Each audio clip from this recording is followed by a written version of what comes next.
Glória a Deus. Vamos nos colocar de pé para recebermos a palavra de Deus. Eu quero que você abra no mesmo texto que nós abrimos semana passada, Mateus 16, 18. Mateus 16, 18. Nós estamos falando aí sobre a igreja. Estamos falando sobre a igreja. Mateus 16, 18. Conforme você for encontrando, você pode ir dizendo alguma coisa que adore o nome de Jesus. Quero louvar a Deus pela vida dos nossos irmãos hispanos, que estão aqui conosco. Alguns já que sempre estão conosco há muito tempo, outros estão vindo aí pela primeira vez. Eu quero dizer especialmente aos irmãos que o pastor tem orado já há muito tempo, para que Deus abra um culto em espanhol aqui na igreja, Nós estamos aqui para alcançar os brasileiros, os hispanos, os americanos, Se de repente a gente encontrar uns coreanos por aí, a gente também vai abrir um culto aqui em coreano. Você vai ver os irmãos tudo falando língua estranha aí, Amém? Glória a Deus. Quantos encontraram? Digam. Amém. Glória a Deus. Diz-nos assim o texto que lemos semana passada. Estamos nesse texto aí. Provavelmente vamos ficar nele talvez mais alguns domingos aí. Também eu digo que tu és, e sobre esta pedra edificarei a minha igreja, e as portas do inferno não prevalecerão contra ela. Eu vou contar de 1 até 3 e você repete bonitão aí para Jesus. Amém? 1, 2, 3.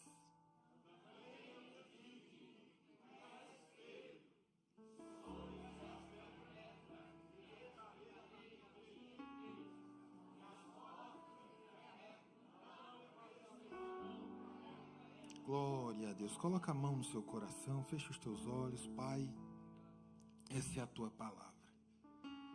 Fala com a tua igreja, fala com o teu povo, por misericórdia, por graça, por bondade.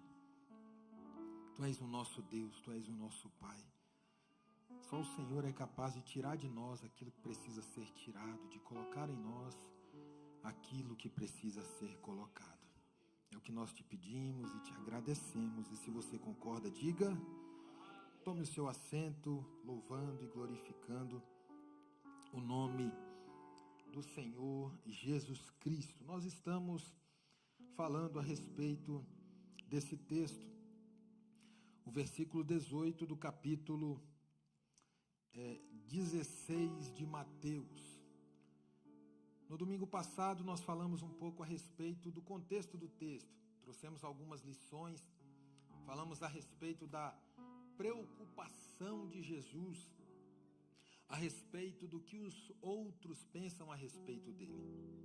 Nós entendemos que Jesus está preocupado com o que os de fora pensam a respeito dele. Se nós voltarmos a alguns versículos, Jesus estava próximo à região de Cesareia de Filipe, ele faz uma pergunta aos seus discípulos.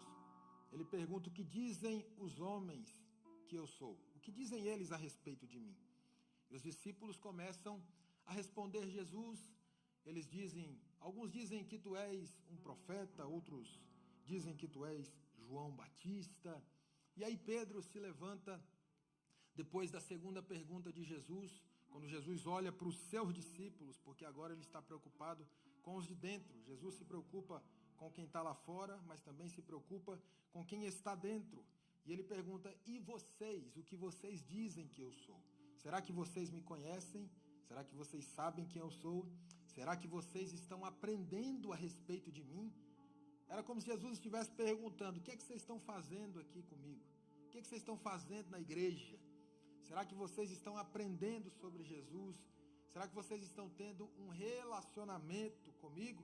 Quem vocês dizem que eu sou? E aí Pedro ergue a sua voz e diz que ele é o Cristo, o Filho do Deus vivo. Eu também disse que para a gente ser vitorioso, é importante a gente entender a respeito de alguns assuntos. É importante a gente entender a respeito do céu, a respeito do inferno. Eu sei que muita gente tem medo do inferno, não gosta que a gente fale nem essa palavra, inferno, mas eu vou pregar sobre o inferno aqui. Eu só não vou dizer o dia, que é para você não faltar, tá bom? Mas é super tranquilo, a gente vai falar sobre o inferno, você vai gostar, é bem legal, né? Quem gosta de filme de terror, levanta a mão. É quase ninguém, né? Você gosta, Hebe, de filme de terror? Então, nós iremos falar sobre o inferno porque é preciso. Às vezes a gente está dando coisa para o diabo que não é dele. Às vezes a gente está dando coisa para Satanás que ele não tem. Então a gente precisa conhecer como que o inferno trabalha. A gente precisa entender como que o diabo trabalha, né? A gente precisa entender quem é Satanás. Lutero dizia algo muito interessante. Ele dizia que até o diabo, se eu não me engano, Lutero, é o diabo de Deus. Era como se o diabo fosse aquele cachorro, aquele cão de guarda, aquele cachorro mau que fica naquela coleira, né? Que fica naquela corrente. E Deus está segurando essa corrente. Lembra de Jó? Quando Jó foi provado por Deus, Deus soltou um pouquinho a corrente do diabo. Deus foi soltando um pouquinho a corrente do diabo. Mas no final, Deus mostrou que Ele era Deus na vida de Jó. Deixa eu já entregar algo para você nessa manhã. Quem está ligado aí no céu? Quem está ligado no céu, levante a mão. Deus está no controle da sua vida. Deixa eu te falar um negócio, não precisa ter medo do diabo, não precisa ter medo do inferno, não precisa ter medo de olho gordo, não precisa ter medo de macumba, não precisa, Caio, não precisa ter medo de Satanás, não precisa ter medo das portas do inferno, porque as portas do inferno, as forças do mal, não vão prevalecer contra a tua vida, sobre a tua casa. Pastor, mas eu estou passando por uma prova. Pode até estar passando, pode até ter uma atuação maligna em alguma área da sua vida, em algum lugar da sua casa, mas eu quero dizer e declarar essa palavra na sua vida: não vai prevalecer, não vai prevalecer, é temporário. Eu vou repetir, é temporário. Essa prova é temporária, essa ação maligna é temporária. Deus vai estender a mão poderosa, vai entrar nessa situação e vai te dar vitória. Só quem ainda está acordado, levante a mão, dê um brado de glória para Jesus, porque Ele merece. Aleluia, glória a Deus. Então, quando nós olhamos para o texto, nós temos essas informações. Pedro expressando a respeito de quem Jesus verdadeiramente é. Jesus se permitiu ter uma dificuldade quando esteve sobre a terra, não apenas uma, mas várias. Ele se permitiu ter a necessidade de ser reconhecido. Por quê, pastor? Porque ele poderia pisar na terra com os seus pés como de latão reluzente. Ele poderia pisar na terra como um cavaleiro poderoso e subjugar todas as nações aos seus pés, mas ele veio como um servo humilde, e ele se permitiu ter a necessidade de ser reconhecido pelos outros. Ele se permite até os dias de hoje ter a necessidade de ser reconhecido por você. Certo dia na Flórida eu estava debatendo com um muçulmano e ele estava dizendo para mim: Jesus não é Deus, Jesus não é isso, Jesus não é aquilo, Jesus não é aquilo, não é isso, não é aquilo. E eu estava dizendo para ele: abra a Bíblia, abra a Bíblia, abra a Bíblia. E aí ele dizia para mim: não, mas esse texto aqui foi corrompido, aquele ali também. Mas aí de vez em quando ele me dava alguns versículos, porque os muçulmanos, eles gostam de dar a gente os versículos. E aí eu dizia para ele: meu amigo, o seu versículo não foi corrompido e o meu foi. Está errado esse negócio. Ou a gente acredita em tudo, ou não acredita em nada. Ou a gente acredita no cânon sagrado, na Bíblia Sagrada, ou não acredita em nada. Mas deixa eu te falar um negócio, só para a gente encerrar essa discussão teológica. Abra a Bíblia em Filipenses 2.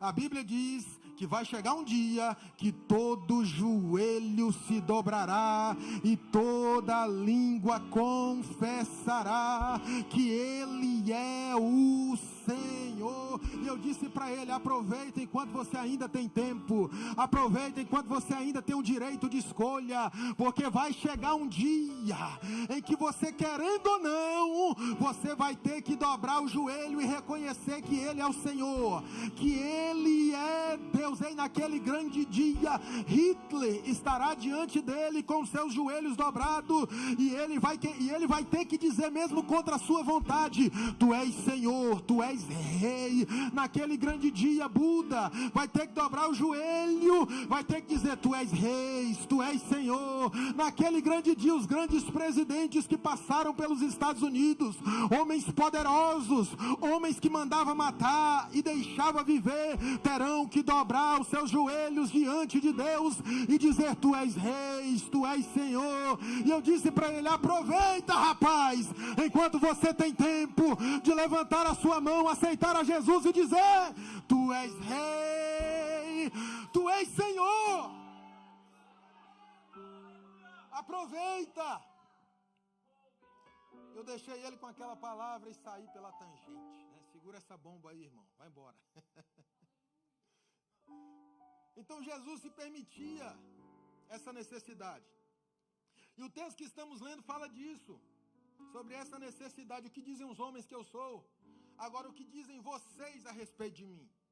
Aí Pedro ergue a sua voz, inspirado por Deus, através da revelação que Deus o havia dado, e ele diz: tu és o Cristo. Ele reconhece quem Jesus é. Ele reconhece quem Jesus é. E aí Jesus olha para os discípulos, olha para Pedro, e você vai ver isso no texto. Se você quiser, acompanhe comigo aí no texto, você vai ver isso. Jesus olha para os discípulos, e aí eu vou conjecturar, porque Jesus está dizendo: olha, já que você entendeu quem eu sou, já que você está dizendo quem eu sou, já que você está revelando quem eu sou, agora chegou a hora de eu revelar, Pedro, quem você realmente é. Agora chegou a hora de eu falar quem você é e quem vocês são. E aí Jesus olha para Pedro e diz: porque tu és Pedro, porque tu és Pedro. Será que dá para colocar aqui de novo? Coloca aí de novo para a gente entender esse texto glorioso, maravilhoso. Porque tu és Pedro. É isso que Jesus fala para Pedro: já que você está falando quem eu sou, agora eu vou falar quem você é. Ele diz: eu te digo que você é Pedro, e sobre esta pedra eu edificarei a minha igreja. Então agora ele vai falar quem Pedro é. Por quê? Porque quando as pessoas olhavam para Pedro, as pessoas tinham um preconceito muito grande, Douglas. Pedro dava trabalho para Jesus. Pedro dava muito trabalho para Jesus. E às vezes as pessoas olham para o pastor e se perguntam: por que o pastor não dá um coice naquele? Por que o pastor não manda aquele lá para a caixa prego, né? Como a gente diz lá no Ceará. Por que o pastor não dá uma voadora com os 2 pés nos peitos daquele? Ô rapaz para dar trabalho, ô obreiro difícil. O pastor manda fazer isso, o obreiro faz diferente. O pastor faz desse jeito, o obreiro faz do outro jeito. Ô membro difícil, ô membro tribuloso. Às vezes você pensa isso, não pensa? Deus está revelando aqui, irmão, pode confessar, você pensa isso, né? Só que Deus não desiste de ninguém, irmão. Deus não desiste. Eu não desisto de você, a não ser que você queira desistir de mim. A não ser que você não aguente mais o pastor falando na sua orelha, te chamando para conversar, te aconselhando com muito amor e carinho. Mas Deus não desiste de ninguém. E é justamente isso que Jesus vai fazer aqui. Porque quando nós olhamos para esse texto, nós temos aí pelo menos 3 visões interpretativas. Alguns dizem que a igreja estaria sendo edificada em cima da profissão de fé de Pedro, porque quando a gente aceita Jesus, a gente confessa, né, que ele é o Cristo. Foi o que ele fez aqui. Outros dizem que é sobre o próprio Pedro, porque Pedro foi o líder da igreja em Jerusalém. Pedro, lá em Atos dos Apóstolos, inspirado pelo Espírito Santo, pregou, e na sua pregação ganhou 3.000 almas para Jesus. A Bíblia diz que a igreja estaria sendo firmada sobre a doutrina dos apóstolos. Então nós temos aí 3 possíveis interpretações, mas quando nós olhamos para esse texto, no seu original, no seu contexto original, nós temos a diferenciação de 2 palavras. Observe isso aqui. Quando Jesus diz para Pedro, tu és Pedro, ele se utiliza de uma palavra chamada Petros. Você tem ali um S, Petros. Essa é a palavra no original. Agora, quando Jesus vai falar sobre a edificação da igreja, ele utiliza uma outra palavra. Ele utiliza a palavra Petra. Pastor, qual é a diferença entre essas duas palavras? A diferença é que o Petros é tirado da pedra. O Petros é tirado da rocha. A igreja não pode estar sendo edificada em cima de um pedaço de pedra, em cima de um pedaço de rocha.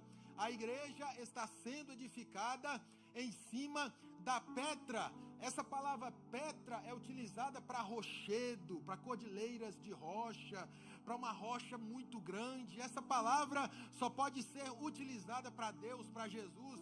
Agora, quando Deus olha para Pedro, ele diz: você não é a grande rocha, mas você é alguém que foi tirado da rocha. E aí lá vai para você. Você não é alguém aonde eu vou colocar, sustentar a minha igreja. Você não aguenta. Mas deixa eu falar um negócio para você. Alguém olha para você e não diz nada. Alguém olha para você e não acredita. Alguém olha para você e diz: esse aí é rebelde, esse aí não presta, esse aí não vai. Mas agora, como você diz quem eu era, chegou a hora de eu dizer quem você é. Porque quando você aceita Jesus, você diz quem Jesus é na sua vida. E agora Jesus está dizendo quem você é na igreja. Você é alguém que foi tirado dele. Alguém olha para você e diz: não vai. Jesus está dizendo: não vai hoje, não vai agora, mas eu já estou vendo lá na frente.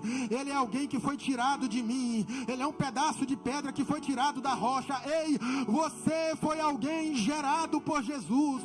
Você está aqui porque Jesus te gerou. Você está aqui porque ele te viu quando ninguém te viu. Você está aqui porque ele acreditou em você quando ninguém acreditava. Você está aqui porque você faz parte dele. Você faz parte de Jesus. Então ele olha para Pedro e diz: olha, você é Petros, que quer dizer um pedaço de pedra tirado da rocha. E aí ele vai dizer: porém, mas sobre esta pedra, sobre este rochedo que é Jesus, eu vou edificar a minha igreja, e as portas do inferno não vão prevalecer contra ela. Deixa eu falar um negócio aqui, pra gente que é líder, pra gente que é pastor, lá vai pra gente agora, Caião, que lidera, que é pastor, que é obreiro. Deixa eu falar um negócio pra você. Você não passa de apenas um instrumento de Deus. Se Deus não te tocar, para de tocar o teclado aí, Caio. Presta para alguma coisa? Agora toca. Olha que coisa maravilhosa. Aí a gente olha para o teclado e diz: olha que coisa linda esse teclado, esse som, essa harmonia, esse fundo musical. Meu Deus, agora para.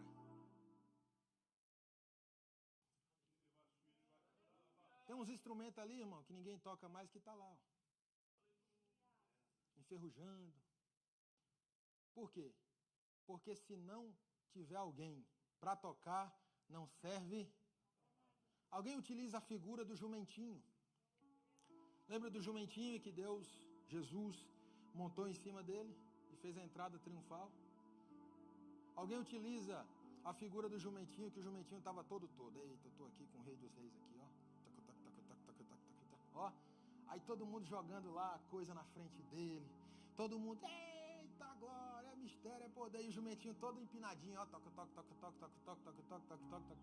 Aí daqui a pouco Jesus sai de cima do jumento, todo mundo deixa o jumento e vai atrás de Jesus. Eu vi um irmão pregando aí, né, na internet, ele falava assim: olha pro irmão que está do seu lado e fala: jumento, eu não vou fazer isso não, tá?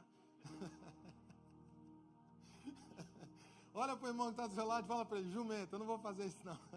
Mas é só para você entender, irmão, que nós não mandamos em ninguém, que a gente não é melhor do que ninguém, que nós somos um corpo, todos nós precisamos uns dos outros, nós só estamos aqui porque Jesus nos gerou desta rocha, porque Jesus nos tirou desta rocha, porque Jesus nos tirou do lamaçal de pecado, porque Jesus nos tirou, meu irmão, nos tirou, você está aqui, nós não somos nada, nós não somos ninguém, aqui, meu irmão, todos somos iguais diante de Deus. Deus dá autoridade para um, ok, precisa ser respeitado, dá autoridade para outro, amém, precisa ser respeitado, mas ninguém pode se utilizar da autoridade que Deus dá para humilhar as pessoas, para tratar mal as pessoas, para se achar melhor do que as pessoas. Ei, aqui todos nós somos iguais diante de Deus, nós estamos aqui para fazer a obra de Deus e servir a Deus juntos. Tu és Pedro, você só é um pedaço de pedra, menos. Não, essa igreja aqui só está assim porque eu pastoreei ela. Está repreendido, Satanás. De vez em quando a gente senta com alguns pastores aí para conversar e eles, não, quando eu cheguei lá não tinha ninguém. Negócio fraco, difícil. Meu irmão, passei 2 anos lá, 5 anos lá, o negócio, ó, eu fico olhando assim, louvado seja o teu nome, irmão. Glorificado e exaltado é o teu, né? Exaltado seja o teu nome, varão. Dá um espacinho, como diz o meu pastor, o bispo, dá um espacinho para Jesus, deixa um pouquinho para ele aí, irmão.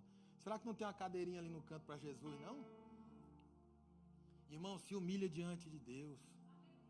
Entenda que você só é um instrumento usado nas mãos do Senhor Jesus. Entenda que você precisa dele, que você é dependente dele, que todos os dias nós precisamos orar, buscar, jejuar, todos os dias nós precisamos de Jesus, porque sem mim, diz a palavra, diz Jesus, sem mim nada podeis fazer. Sem Jesus você não consegue ser um bom pastor, sem Jesus você não consegue ser um bom líder, sem Jesus você não consegue ser um bom pai, uma boa mãe, um bom filho, sem Jesus você não consegue ser um bom funcionário, um bom patrão. Você precisa de Jesus, nós precisamos de Jesus, nós precisamos da palavra de Jesus. Quem precisa de Jesus, levante a mão, dê um brado de glória para Ele. Aleluia! Eu preciso de Ti, Senhor. Então, quando nós olhamos para o texto, nós entendemos quem Pedro é, quem nós somos. Nós precisamos entender quem Deus é. Entendemos aqui que Ele é a grande rocha. Precisamos entender quem somos. Somos alguém tirado da rocha. E ainda entendendo quem somos, precisamos entender o que é igreja. Pastor, o que é igreja? Queria que você fizesse essa pergunta para você mesmo. O que é igreja? Você sabe o que é igreja? Tem tanta gente falando sobre a igreja por aí.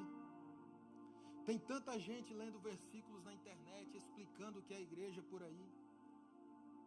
Eu queria passear com você um pouco sobre a palavra de Deus, para a gente entender um pouco quem nós somos como igreja. Quem somos como igreja? O que é igreja? A Bíblia diz em Atos 7,48, todavia o Altíssimo não habita em casas feitas por homens. Olha o que a Bíblia está dizendo. Muita gente gosta de usar esse texto para dizer para você, fique em casa, né? Fique em casa. Todavia o Altíssimo não habita em templos feitos por mãos humanas. Alguém olha para você e diz, o que você vai fazer lá? Deus não está lá. Deus não está aqui mesmo não, irmão. Ele só está aqui quando você está aqui. Aleluia. Glória a Deus. Deus está aqui quando você está aqui, mas nós vamos chegar lá. Atos 17, 24, daqui a pouco nós vamos sair daqui. Eu não sei o que vai se transformar esse lugar. Pode se transformar num ambiente familiar, num consultório médico, ou talvez possa se transformar em um lugar para festas, baladas, bebedeiras. Mas quando a gente sair daqui, Deus não vai continuar nesse lugar, irmão. Deus vai com a gente. Amém? Glória a Deus.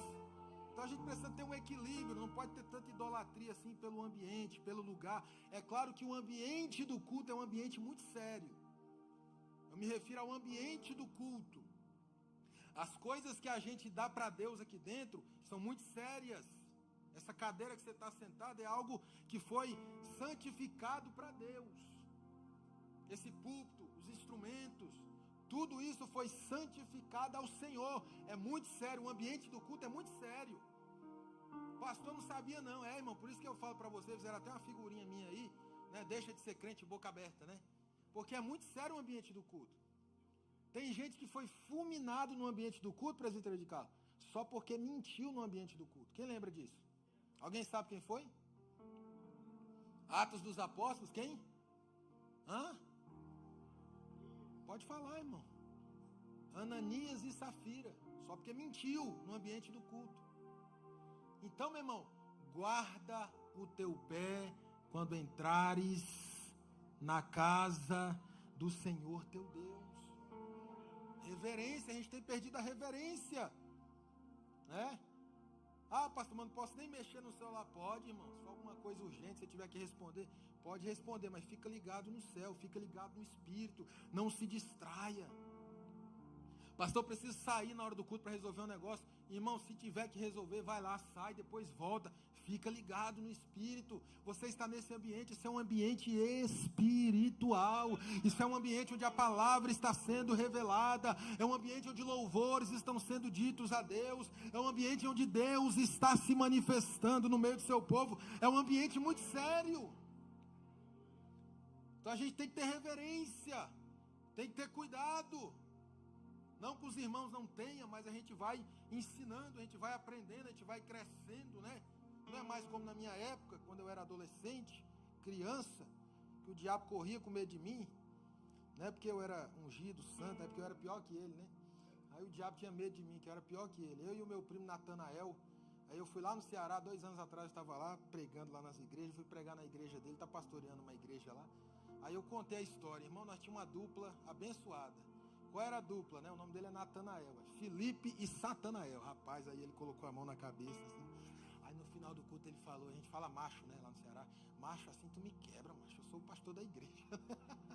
Falei, não, rapaz, é para Deus saber que Deus, é para o povo saber que Deus transforma, que Deus faz milagre, né, na vida do povo. Olha eu aqui, olha você aqui, a gente deu certo. As pessoas apontavam o dedo pra gente, irmão, e falavam assim, ó, esse filho da irmã Ana e esse filho do Rocha, que o pai dele é Rocha, né, o nome do pai do Natanael. Isso aí, meu irmão, vão ser os maiores traficantes aqui dessa cidade. Isso não vai dar para nada, isso não presta. Irmão, nós era atribulado mesmo, irmão. Nós era atribulado, mas a minha mãe e o Rocha orava, colocava a mão na cabeça, repreendia os como é que fala, chumirim, os demônios das crianças, repreendia, levava para a igreja, senta no banco lá, rapaz, sentava no banco, na hora que levantava para ir no banheiro, você está com problema de urina, é o que, meu filho? Né? Essa vez passa, voltava, sentava no banco de novo, quando levantava, peraí, que agora eu vou resolver um negócio aqui com você no corredor da igreja, né?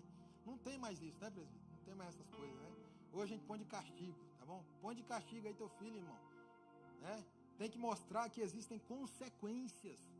A gente tem que mostrar que para tudo de ruim que a gente faz na vida, tem consequência. Aí a criança, o jovem, o adolescente, ele vai crescendo entendendo que tem uma consequência. E que no mundo espiritual também é assim, tudo que a gente planta, a gente colhe. Tem consequências boas para quem faz coisas boas e consequências ruins para quem faz coisas ruins. Mas nós cremos, irmão, que Deus está no controle de tudo. Deus transforma o Felipe, Deus transforma o Satanael em Natanael, em pastor. Deus transforma, meu irmão, Deus vai transformar o teu filho, a tua filha. Deus vai transformar você, Deus vai te levantar. E a obra de Deus vai ser feita na sua vida.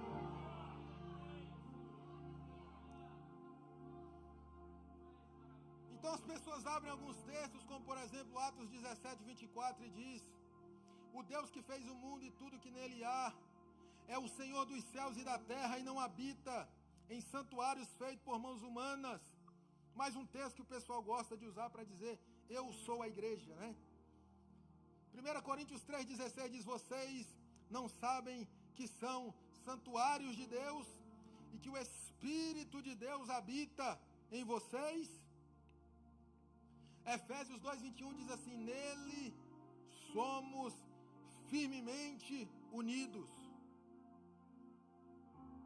Então aqui já começa a entrar a igreja, porque nós somos templo do Espírito Santo, nós somos morada de Deus. Lá na sua casa você sente a presença de Deus Tomando banho, você se liga lá com Deus, você sente a presença de Deus. Dirigindo o seu carro, o Espírito de Deus habita dentro de você. Mas isso não nos dá o direito de caminharmos sós. Isso não nos dá o direito de sermos uma igreja na nossa casa, só eu, a esposa, o meu filho, eu sou a igreja, eu sou o templo, não, porque nós também temos mais versículos na Bíblia, e esse é o problema da teologia da internet.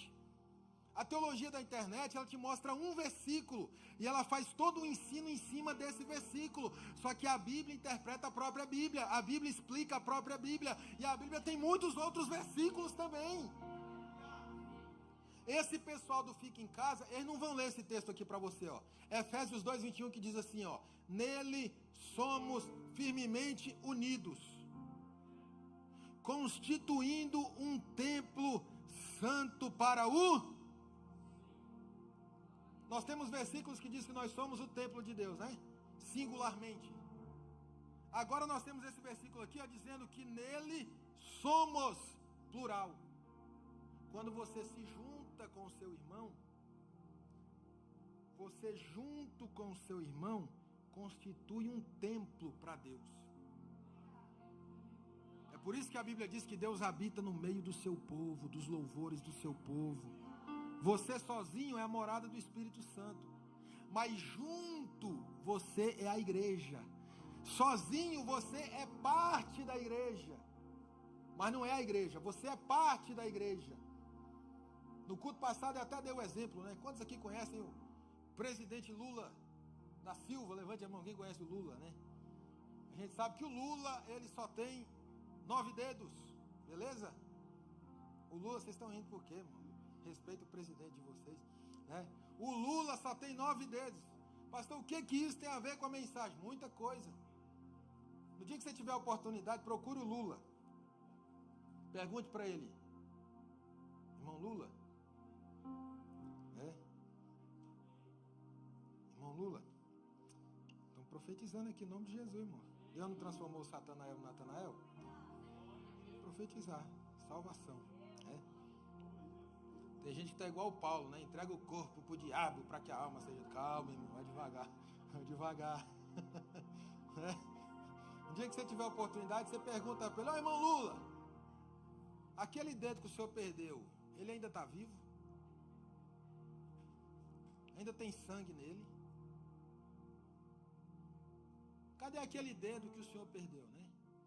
Porque quando nós olhamos para a igreja, nós observamos o apóstolo Paulo comparando a igreja a um corpo humano. Observe isso aqui, ó. 1 Coríntios 12:14. O apóstolo Paulo compara a igreja a um corpo humano. Olha o que ele diz. Isso aqui é importantíssimo, irmão. Porque hoje o diabo quer que você fique em casa. O diabo vai colocando coisa na tua cabeça para você ficar em casa, para você não se reunir, sabe? Ninguém presta mais, ninguém, só você que é bom. Ninguém presta mais, não tem mais pastor que presta, os irmãos da igreja tudo, ninguém presta. É isso que o diabo fala. Não, você vai fazer o que na igreja? Lá os irmãos estão pior do que você. Não, irmão, o diabo, ele é você que é o bonzão agora, né? Aí nesse ano da pandemia, o pessoal ficou tudo em casa, e aí começou bomba explodir dentro de casa, né? Marido sendo jogado pela janela, né? Irmão, sabe por quê? Porque toda vez que a gente se junta, que a gente se une, que a gente se reúne, dá problema, irmão. Você não aprendeu isso ainda, não? Agora, o problema não é ter problema, é como nós lidamos com os problemas. Agora, porque eu tive um problema, não falo mais com o Caio. Agora, porque eu tive um problema com o Caio, eu passo direto aqui, nem olho para o Caio. Ei, meu irmão, se eu tive um problema com o Caio, a Bíblia diz: tu, porém, vai até ele. Tu, porém, vai até ele. Vamos repetir? Tu, porém, vai até... Não, a gente não faz isso, né? A gente vai até o outro. Aí ele fica sabendo através do 10º que você contou. Não, pastor, porque eu preciso desabafar. Irmão, arruma um irmão só, um irmão de oração, né? De preferência o teu esposo, a tua esposa, para desabafar, miserável, né? Perdão da palavra aí. Sou cearense, tá, irmão? A gente arruma um. Sabe por quê? Porque daqui a pouco eu e o Caio nós estamos de mão dada, jogando bola, dando glória, dançando no poder, dando no mistério. Aí tem 10 com raiva dele. Tem 10, aí o Caio também teve problema comigo, rapaz, o pastor lá, não. O pastor tá por fora. O pastor tá, não, aí daqui a pouco a gente consegue conversar e, pastor, eu não tinha entendido direito. E agora, irmão?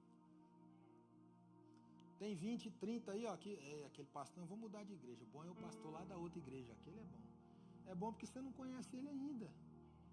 Você não convive com ele ainda. Se você conviver com ele, vai ter problema. Meu irmão, os discípulos conviveram com quem? Com quem? Jesus cometeu algum tipo de pecado na vida dele? Os irmãos estão vindo na IBT, hein? Coisa boa. Jesus que foi santo, mas tão santo que cumpriu toda a lei. Nunca cometeu nenhum pecado. Os discípulos tiveram problema com Jesus? Pedro deu trabalho, teve problema com Jesus? Discutiu com Jesus? Jesus, não, rapaz, eu tenho que morrer, cumprir a palavra. Não, o senhor não vai não. Não deixo. Eu não deixo e saca da espada e corta a orelha de um. E sapateia para lá e sapateia para cá. Irmão, isso é normal, irmão. Os irmãos olham para mim e falam assim, pastor, como é que o senhor aguenta? Eu falo, irmão, isso é normal. Eu não sou melhor do que Pedro. Não sou melhor que João. Eu não sou melhor. Cadê os líderes? Levanta a mão os coitados dos líderes aí. Quem lidera algum departamento aí? Irmão, tem certeza que você quer ser líder mesmo? Aqui o tratamento é o tropa de elite, né? Pede para sair. Tem certeza, irmão, que você quer ser líder? Irmão, você que é líder, você está de parabéns, irmão. Ser líder, irmão, não é fácil não. É a prova de que você tem uma chamada mesmo. É você ser líder. Tem líder que chega para mim, pastor, não estou aguentando mais, pastor, não sei o que e tal. O que foi, irmão, que aconteceu? A irmã falou isso de mim. Só isso. Não, irmão, aguenta aí que vai vir mais. Essas irmãs se multiplicam. Os irmãos se multiplicam, Deus multiplica os irmãos. O irmão acha que o irmão é melhor do que... Pastor, não aguento mais, o que foi? O meu líder não me deixa trabalhar, eu estou querendo fazer de um jeito, ele está querendo fazer do outro, está me perseguindo. Irmão, Deus vai mandar mais líder para você assim. Fique em paz. Fique em paz. Você acha que a minha cabeça é a sua? Não é, irmão. Né? Aí tem um ditado que diz que manda quem pode e obedece quem tem juízo. Você está lá na frente do seu departamento, você que vai direcionar quem está debaixo de você, irmão. E eu vou direcionar você. E o bispo vai me direcionar. Você acha que tudo que o bispo fala, tudo que o bispo me recomenda, eu entendo, é uma maravilha. Não, irmão. Ô, pastor, o bispo vai ver isso aí, vai te disciplinar. Não, irmão, ele sabe que é assim que funciona. A gente pensa diferente, nós somos diferentes. Nós somos diferentes. Eu saí da barriga da minha mãe, eu não concordo com ela em tudo. Você saiu de dentro da sua mãe, você ficou lá um tempão lá, irmão. Você não concorda com ela em tudo. Às vezes ela quer ir para o lado, você quer ir para o outro. Aí o que a gente faz com essa situação? Tu, porém, vai até ele.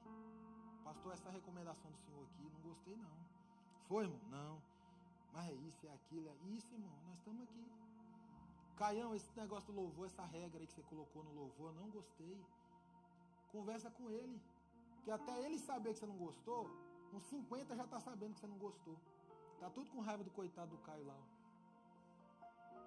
Aí o Caio acorda 7 horas da manhã. Esse dia eu olhei na câmera da igreja, o Caio estava aqui 3 horas da manhã orando aqui, irmão. Orando aí, ó. Pá! Nunca vi o Caio tão pentecostal na minha vida. Tava flutuando aqui. Gabriel, os irmãos, rapaz, esses irmãos estão doidos aqui nessa igreja, viu? Deus está levantando um povo forte aqui, irmão, que ora, que jejuma, que evangeliza, que está preocupado com almas, né? Que está preocupado em servir a Deus de verdade, irmão. Servir a Jesus de verdade. Que está preocupado em servir com excelência. Então a Bíblia diz lá, ó, a Bíblia compara com o corpo humano. E ele diz a respeito da igreja, ele diz, o corpo não é feito de um só membro, mas de muitos. Olha o que ele diz a respeito da igreja, o apóstolo Paulo comparando a igreja a um corpo humano. Ele diz, ó, o corpo, tá vendo o corpo? Cadê o Caião? Vem cá, Caião, hoje eu estou te pegando para Cristo, vem cá. Ó, o corpo não é feito só de um membro. Levanta só um dedo aí, o midinho. Ó, eu sou isso aqui, irmão. Agora, só isso aqui não pode ser igreja. Se eu cortar isso aqui, eu vou ter que me candidatar à presidência, né? Se eu cortar, irmão, isso aqui, ó, tira isso aqui fora. Não, agora eu sou a igreja. O midinho é a igreja agora. Aí eu tô lá em casa. Nós abrimos esse culto. 2 semanas, 3 semanas, 4 semanas, daqui a pouco vai faltando água no dedo, vai faltando sangue, vai faltando vitamina. Por quê? Porque a igreja é comparada, obrigado, cara, a um corpo humano. Você sabe que o teclado dele ali, o anjo toca também, tá vendo? Ele sai, o teclado continua tocando. Então ele compara a igreja a um corpo humano. No versículo 22 ele diz assim, ó, ao contrário, os membros do corpo que parecem mais fracos são indispensáveis. Olha o que ele diz a respeito de você, irmão. Você precisa saber quem você é, irmão. Não adianta eu chegar aqui e você não aprende nada. Você sai lá fora, você não sabe de nada, não sabe quem Jesus é, você não vai ser vitorioso. Então, meu irmão, olha o que ele diz aqui, ó, ao contrário, ele vai dando as características da igreja. Ele fala que é um corpo, ele fala que os membros menores, mais fracos, são indispensáveis. Talvez você se sinta pequeno na igreja, mas talvez você que é pequeno, que se sente pequeno na igreja, talvez você seja o olho. Olha o tamanhozinho do olho. Pequenininho, irmão. Alguém quer perder o olho? Ninguém quer perder o olho. Ninguém quer ficar cego. Ele está dizendo, olha, os membros menores são indispensáveis. Deixa eu falar um negócio para você, levante sua mão. Você é indispensável para Deus na igreja. Pastor, eu não sei cantar, eu não sei pregar, eu não sei profetizar, eu não toco, não tem problema, Deus conta com você na igreja. Deus tem uma obra com você na igreja. Daqui a pouco Deus vai fazer você se descobrir na igreja. Daqui a pouco Deus vai te levantar para fazer a diferença na igreja.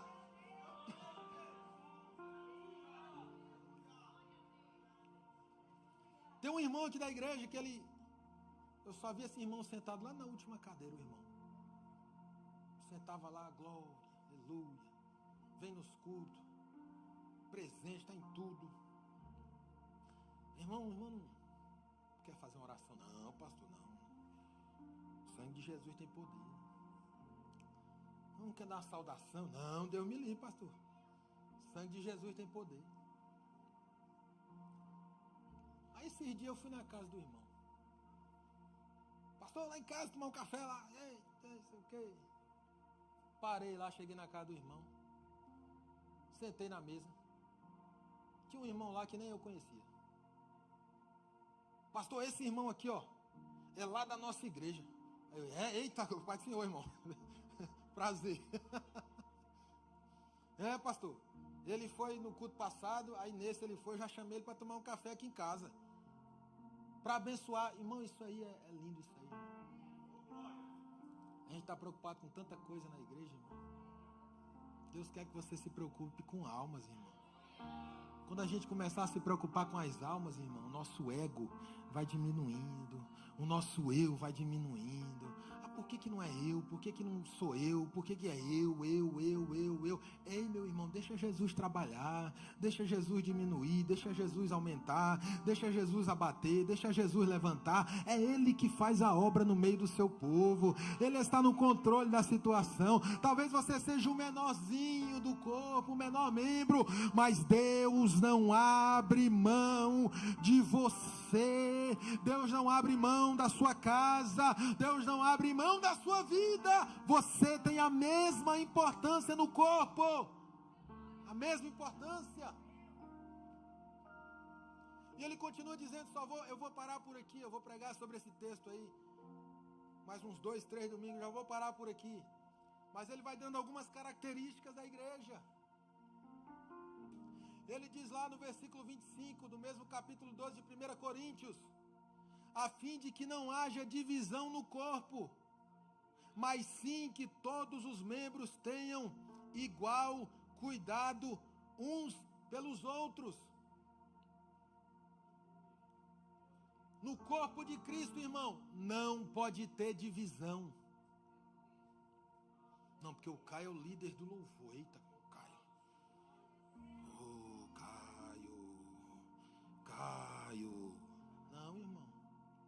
Do mesmo jeito que você trata uma criança, que você trata um irmão que você nunca viu na sua vida, você tem que tratar a todos, você tem que ter empatia. Aqui a gente não trata as pessoas para receber algo em troca, não. A gente trata porque o amor de Deus está no nosso coração.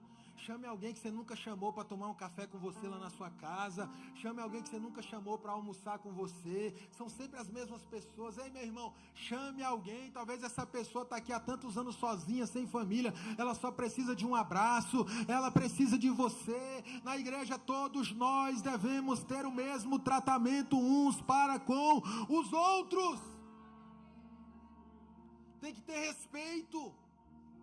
A gente tem um problema nas igrejas, aqui não tem, só nas outras. As pessoas só querem respeitar o pastor.